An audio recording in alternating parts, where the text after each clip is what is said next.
कर्मण्येवाधिकारस्ते मा फलेषु कदाचन. तुला कर्म करण्याचा अधिकार आहे, पण त्याच्या फळाची अपेक्षा करू नकोस.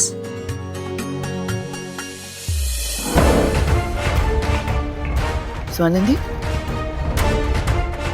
काय झालं? म्हणजे कुठल्या विचाराचं आहेस? हे मी केलं का?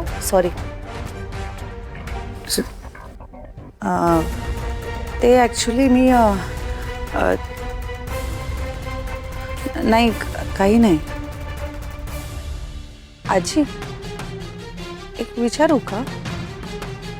आयुष्यात सत्याची बाजू घेणं चुकीचं असतं का? नाही, अजिबात नाही.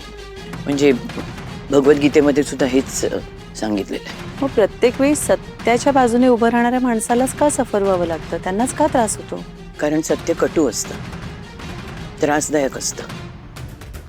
असत्याचा आधार घेऊन जगणारे खूप असतात या जगात, कारण ते त्यांना सोयीचं वाटतं.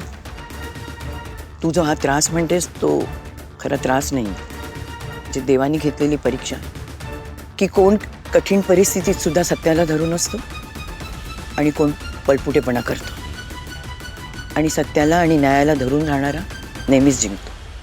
पण तू का विचारतेस असं? कारण एक माणूस आहे जो असाच मुखवटा लावून फिरतोय.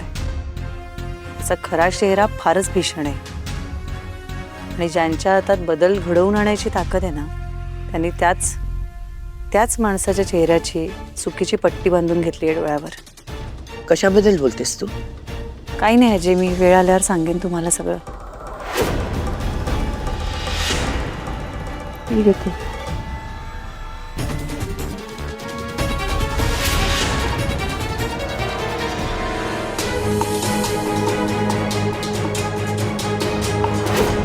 वहिनी,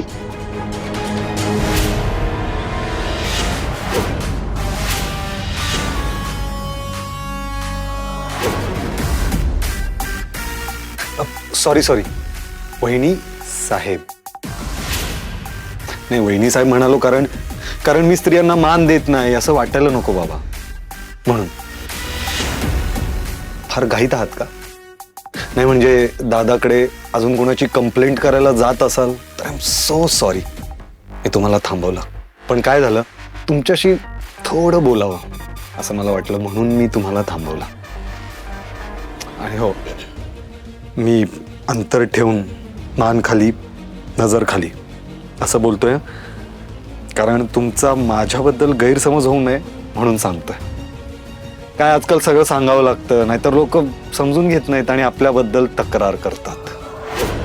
तर वहिनी साहेब, दादाला माझ्याबद्दल काहीही सांगताना 1000 वेळा विचार करा.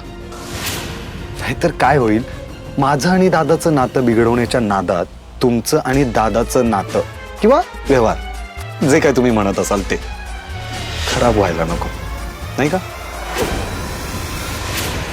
मान्य. अच्छा, मान्य. एवढ्यात? Great.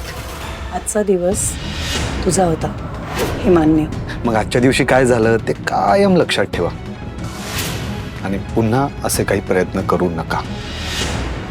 Okay? Good night. Anshuman,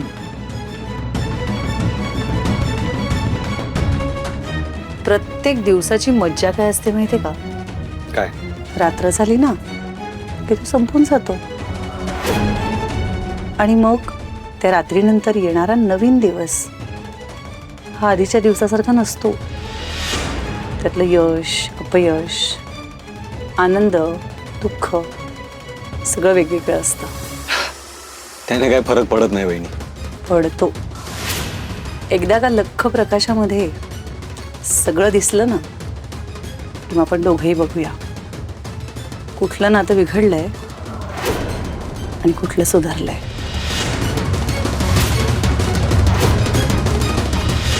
good night.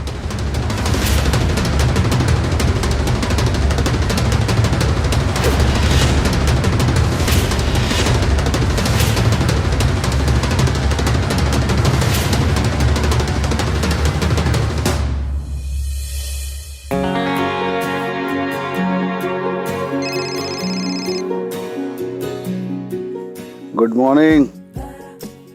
खुश व्हॉट व्हॉट हुश? म्हणजे तू जेव्हा घरात होतीस आणि मी जेव्हा ऑफिसला जायला निघायचो तेव्हा तू झोपलेली असायचीस, तुला सांगायला यायचो तेव्हा. पण आज तू मला स्वतःहून सकाळी सकाळी फोन केलास. वा, सासरी गेल्यानंतर बदललीस, उठायला लागलीस लवकर. हा हा हा शट मी नेहमी वेळेतच उठते. ओके ओके बोल, काय म्हणतेस? All okay? ए मी काय ओके नसताना तुला कॉल करत असते असं वाटतं का? हा जो तुझा सकाळी सकाळी सूर लागलाय ना अधिरा. कारण तू खोड्या काढत असतोस. बर बोल, सांग. मी तुला इनवाइट करायला फोन केलाय माझ्या न्यू इयर पार्टीसाठी. ओ अरे वा. या आणि सगळे गेस्ट 8 पर्यंत पोहोचणार आहेत. ओके पण तू मला लवकर हवायस. ऐक ऐक ऐक ऐक ऐक बाळा, मला मला सिरियसली यायला जमणार नाही. हा अरे मग आता का अरे वा म्हणालास? अरे तू पार्टी करतेस ना, एन्जॉय करशील म्हणून मी तुला अरे वा म्हणालो.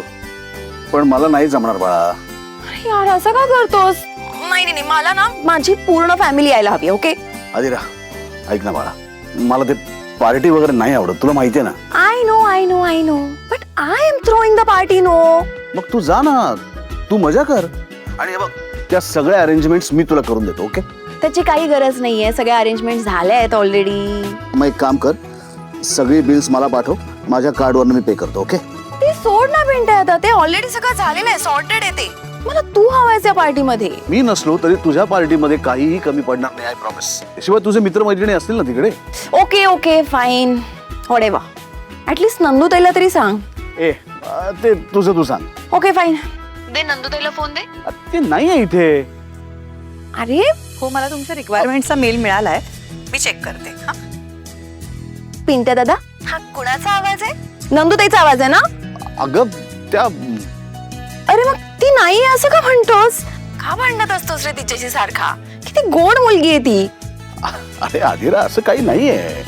हॅलो हॅलो एक मिनिट थांब. हा हा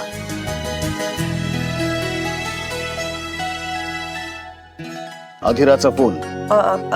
मी एक काम करू का सर, मी ऑफिसमध्ये पोहोचले ना की मी सगळे डिटेल्स पाहते आणि तुमच्या रिक्वायरमेंटचा सगळा नीट अभ्यास करून मेल पाठवते. तुम्हाला संध्याकाळपर्यंत मिळेल. Okay thank you, good day. अधिराचा फोन. हो कळलं. हाय बोल ग. नंदूताई बघ, तू इथेच आहेस आणि पिंट्या दादा म्हणतो तू नाहीयेस इकडे. अगं पण मी खरंच नव्हते इथे. You guys are weird. Okay anyway, मी तुला न्यू इयर पार्टीसाठी इन्व्हिटेशन द्यायला फोन केलाय. यायचं तू? पिंट्या दादा येत नाही, तू तर येच. अगं आता ना ॲक्च्युली सगळ्या ट्रिप्स, यात्रा, सोलो ट्रॅव्हलर्स सगळा सीझन आहे ग, त्यामुळे आता खूप काम आहे. जरा डिफिकल्ट वाटतंय ग राजा. Are you kidding me? You both are ditching me. Already पिंट्या दादा भाव खातोय, नाही म्हणतोय. ऍटलीस्ट तू तरी ये ना यार, तू नको ना असं करूस. बरं ऐक, मी पटापट काम संपवायचा प्रयत्न करते आणि झाले वेळेत फ्री तर नक्की येईल. बघ प्लीज यायचंस. Okay bye bye. या बाय.